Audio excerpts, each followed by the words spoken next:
O doutor Renato Sérgio agora está conosco, sem imagens, mas a gente tem a nossa conexão para a entrevista. Tudo bem? Doutor Sérgio, como vai? Bom dia, obrigado pela atenção. Bom dia a vocês, aos ouvintes. É pena que o sinal não permitiu a gente falar com imagem. Mas tudo bem, a gente conversa e o senhor fará análise sobre essa pesquisa. O que mostra essa avaliação de moradores, o medo das milícias superando o dos traficantes? É uma realidade que pouca gente conhece, mas é uma realidade importante para se conhecer, não é, doutor? Exato. Na verdade, acho que o Rio de Janeiro vai se dando conta de que não dá para ter bandido de estimação, né? Miliciano ou traficante é bandido igual. E a gente precisa combater. E, aliás, se a gente olhar com bastante atenção, à luz do direito internacional, as milícias são aquilo que mais parecem grupos terroristas, ainda mais no momento que o Brasil está voltando a discutir o terrorismo. Porque elas almejam o poder político, o Estado.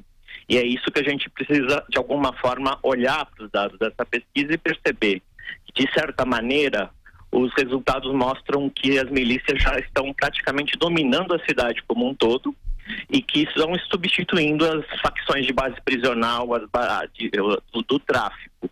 E isso é um problema que o poder público não pode desmerecer ou achar menor, ainda mais porque muitas vezes tem policiais, guardas, ex-policiais envolvidos. Essa é uma grande questão para ser pensada, inclusive no pacote que o ministro Moro vai encaminhar hoje para o Congresso.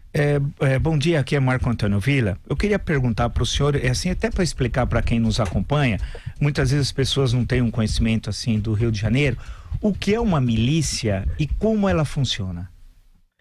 Então, Vila, as milícias foram fundadas, na verdade foi criada no Rio das Pedras, na zona oeste do Rio de Janeiro, há alguns anos. Foi inclusive uma forma de organização social que foi até mesmo vista como positiva por vários setores da sociedade, a direita e a esquerda, como uma solução para o tráfico. Mas o que é? São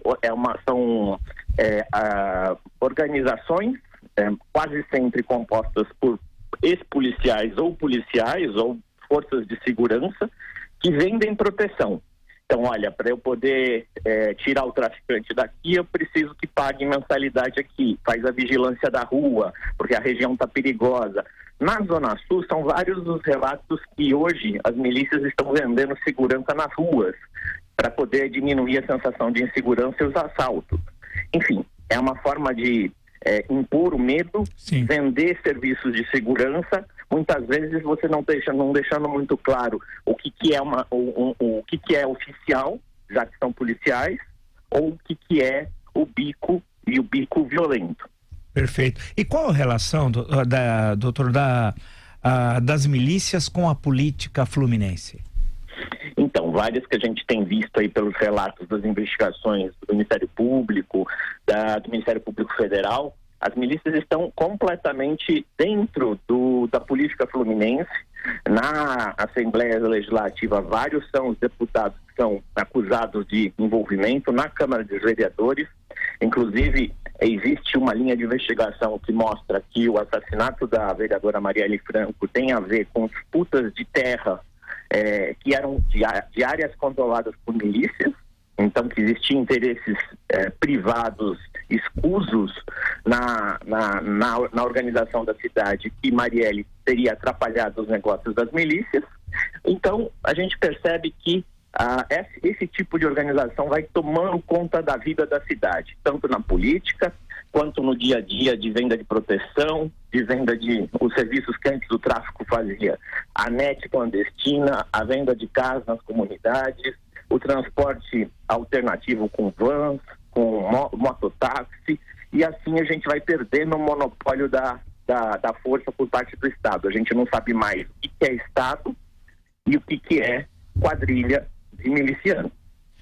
Ô Renato, sobre o pacote da segurança do ministro Sérgio Moro, algumas entidades tiveram uma reação muito grande, integrantes de representantes no Congresso Nacional estão falando que vão tentar fazer emendas, propostas, e de que maneira?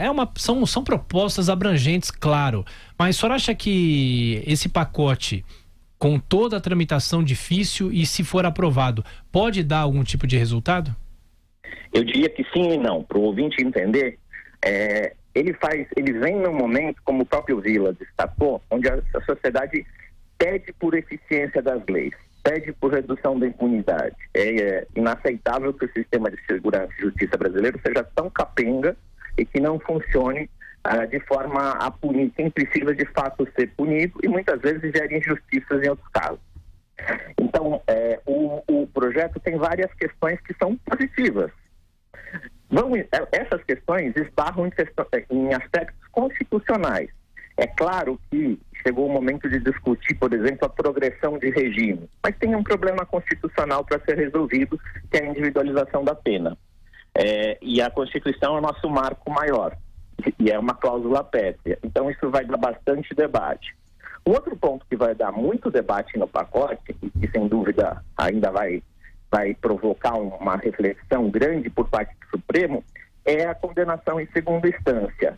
No mundo todo, isso acontece e eu acho que chegou a hora do Brasil fazer algo parecido. O problema é que na cláusula pétrea da Constituição, ou seja, o Congresso não pode mudar, diz que é só transitado em julgado. Então, essa medida do pacote, ela é inócua, na verdade. Quem precisa tomar uma decisão é o Supremo e não o Congresso. Porque o Supremo é que pode interpretar essa cláusula e dizer, não, mas a partir da segunda instância transitou em julgado, já esse é o entendimento, não tem mais problema. Então o Brasil precisa enfrentar esses problemas, mas nos lugares e nas esferas adequadas. Então esse ponto é mais uma pressão política que está sendo feita pelo Executivo no Judiciário do que propriamente uma alteração legislativa.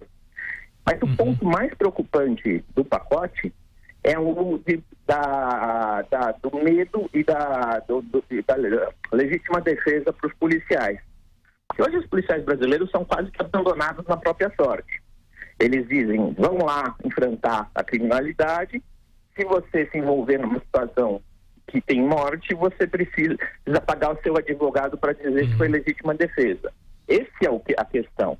Agora, a solução que está sendo proposta é você vai argumentar a priori que foi a legítima defesa e você não vai ter o custo da defesa. Só que isso é quase que provocar um debate, já que o Brasil é o país que mais mata, as polícias mais matam no mundo, em termos quantitativos, dos padrões de policiamento. Vale a pena fazer isso? Não é muito mais fácil oferecer assistência jurídica para os policiais e protegê-los e garantir que o uso da força seja feito em seu grau máximo, em casos extraordinários e justificados, em vez de dar liberdade para cada um tomar a decisão e depois justificar que foi por forte emoção?